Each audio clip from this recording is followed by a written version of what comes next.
With me now is Kate Bedingfield, Deputy Campaign Manager and Communications Director for the Biden campaign. Kate, thank you for taking a few minutes. Well, look, I'll just start with the obvious one. 48 hours ago, we were talking about how your campaign had told NBC News that Joe Biden still supported the Hyde Amendment. This looked like he was taking a stand there that was at odds with the rest of the Democratic field. The rest of the Democratic field then opened fire on him. And about 24 hours later, his position is now different than it's been in his entire career. Is this not a political move? No, look, this is about health care. This is not about politics. And you heard that from the vice president last night. You know, he talked about the fact that choice in this country is under unprecedented assault. You have Republican-led state legislatures in Georgia, Alabama, Louisiana, encroaching on a woman's right to choose in a way that, we haven't seen in this country in decades. So this is a real moment of crisis for choice in this country. And as the vice president is thinking about his health care plan and how to make sure that the most people have access to health care, he really was struggling with how to do this in a way that did not prevent women of color, poor women from having access to the health care that they need. And so, this was a tough personal decision for him. It's something he has spoken candidly throughout his life about his struggle on this issue. It's an issue of faith for him. He's a devout Catholic.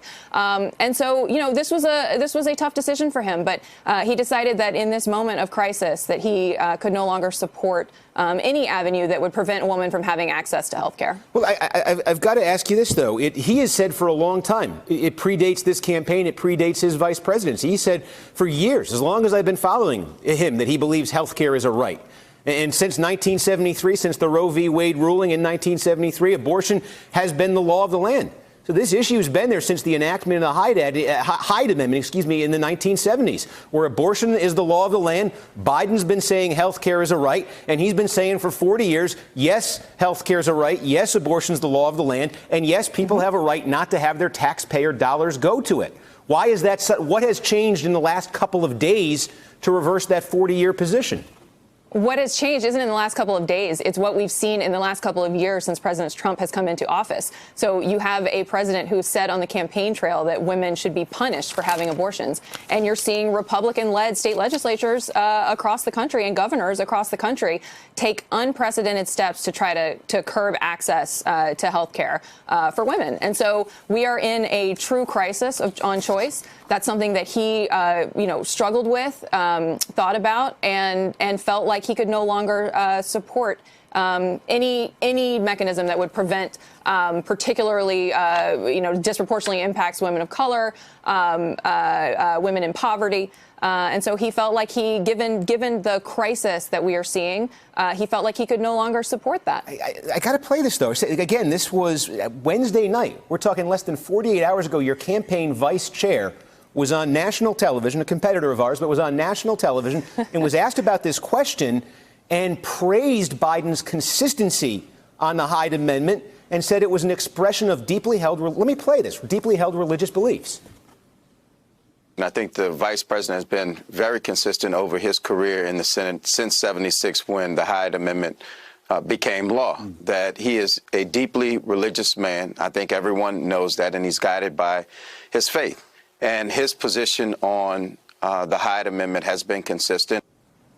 Again, we're talking less than 48 hours ago, your campaign vice chairman was saying that. And he is guided by his faith, and he's somebody who listens to people, hears their concerns. As he looked at the current situation, he felt that he could no longer support something that was cutting off access to health care for a section of women in this country. And so, Sorry, Kate, can I just let me ask it this way then, because I think this gets to the crux of it. Was it okay to cut off health care the way to accept your phraseology there?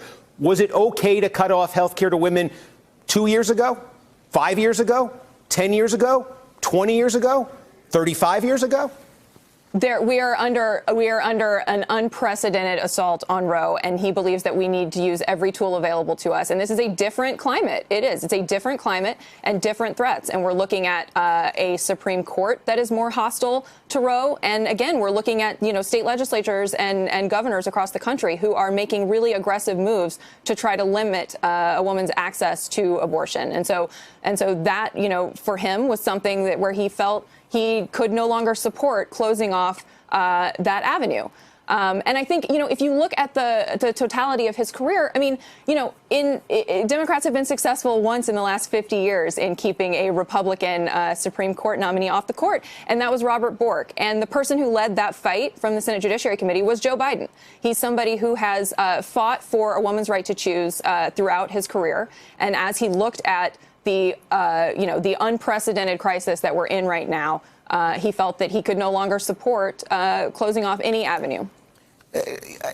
Again, this is beyond a position change, though. This feels like there's a change of principle here. And this is what I mean. This is a letter that Joe Biden wrote when he was a U.S. senator to a constituent. And this is how he has talked about the issue this way for decades. I've heard him. He said on this question of public funding of abortions, he said, those of us who are opposed to abortions should not be compelled to pay for them.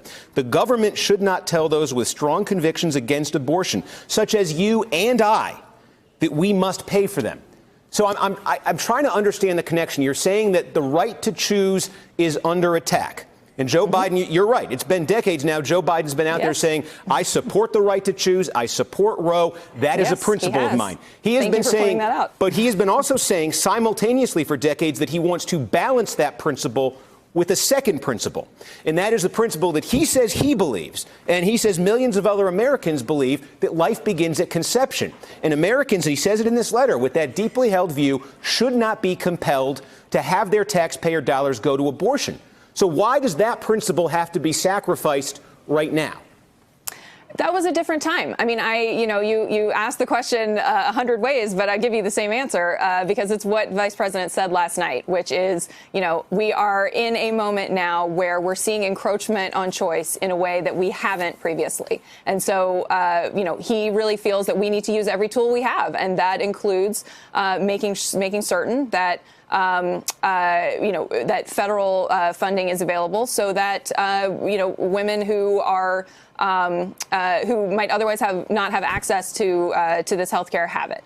And I don't see any inconsistency there at all. This is a personal decision for him. It's something, as he has said throughout his career, that he's been very candid about his struggles on this issue, his personal struggle on it. But he's always consistently been somebody who has protected a woman's right to choose. He certainly will be if he's elected president of the United States. And that's what I think is important here. Okay. Does he now support a litmus test for a Supreme Court justice on the issue of abortion? Will he ask a potential Supreme Court justice how they'd rule on Roe? Does he now support it if it's an unprecedented crisis? I'm not going to get out ahead of the vice president. I think he has been very clear about. Is he not ruling it out anymore? I'm not going to get out ahead of the vice president on it, Steve. But I appreciate the question. Thank you. How about his votes? His votes 5 times in the 1990s, including 2 to override a Democratic president to ban partial birth abortion. Does he stand by those votes, or does he now regret them? Again, if you look at Vice President Biden's career on choice, I mean, if you want to talk about the Supreme Court, Vice President Biden is the person who helped keep Robert Bork off the Supreme Court. Kate, you're talking about 1987. I'm talking about his votes in the 1990s. Does he regret them or does he stand by them? He used to draw that line. Does he still draw it? I am not going to get out ahead of him on any of this. I can tell you that he has been an adamant protector of a woman's right to choose, and he will be as president of the United States. So you don't want to affirm support for banning partial birth abortion. That's been his position in the past. I'm not. So you asked the question 100 different ways. I'm telling you, I think his record on this is strong. And I think if you put him up against the administration that's currently in the White House that is working to cut off access to both abortion and health care for people all across the country, then that's a fight we would certainly welcome. But, right. He's drawn. What I'm getting at is he's drawn lines in the past. He said he supports Roe, and he certainly has been, as you say, consistent in that at least since the mid-1980s, his support of Roe. But he's drawn lines. And you're justifying this change of position on Hyde by saying there's this unprecedented crisis when it comes to Roe. So I'm now asking, are those lines still operable? Are there any limits? Are there any limits that Joe Biden would support on when a woman could get an abortion?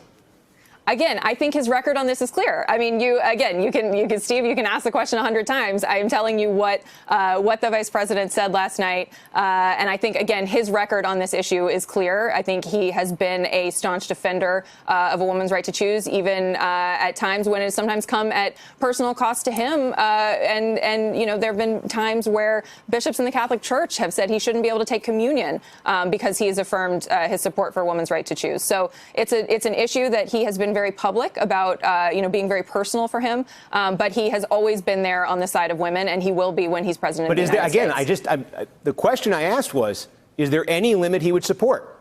Third trimester abortion. Would he support a restriction on that? Steve, I don't know how else to answer the question. He is a supporter of a woman's right to choose. I am not going to get out ahead of him on any of these sort of specific questions, but he is a supporter of a woman's right to choose. All right. Kate Bedingfield from the Biden campaign. Thanks for taking a few minutes. Thanks. All right. Hello, YouTubers. If you're watching this, it means you've checked out our channel, so thank you. Now do me a favor, subscribe by clicking on that button down there. Click on any of the videos to watch the latest interviews and highlights from MTP Daily and MSNBC. You can get more Meet the Press content every morning in the First Read newsletter. If you're tired of content that you don't know anything about where it came from, you don't have to have that problem with us.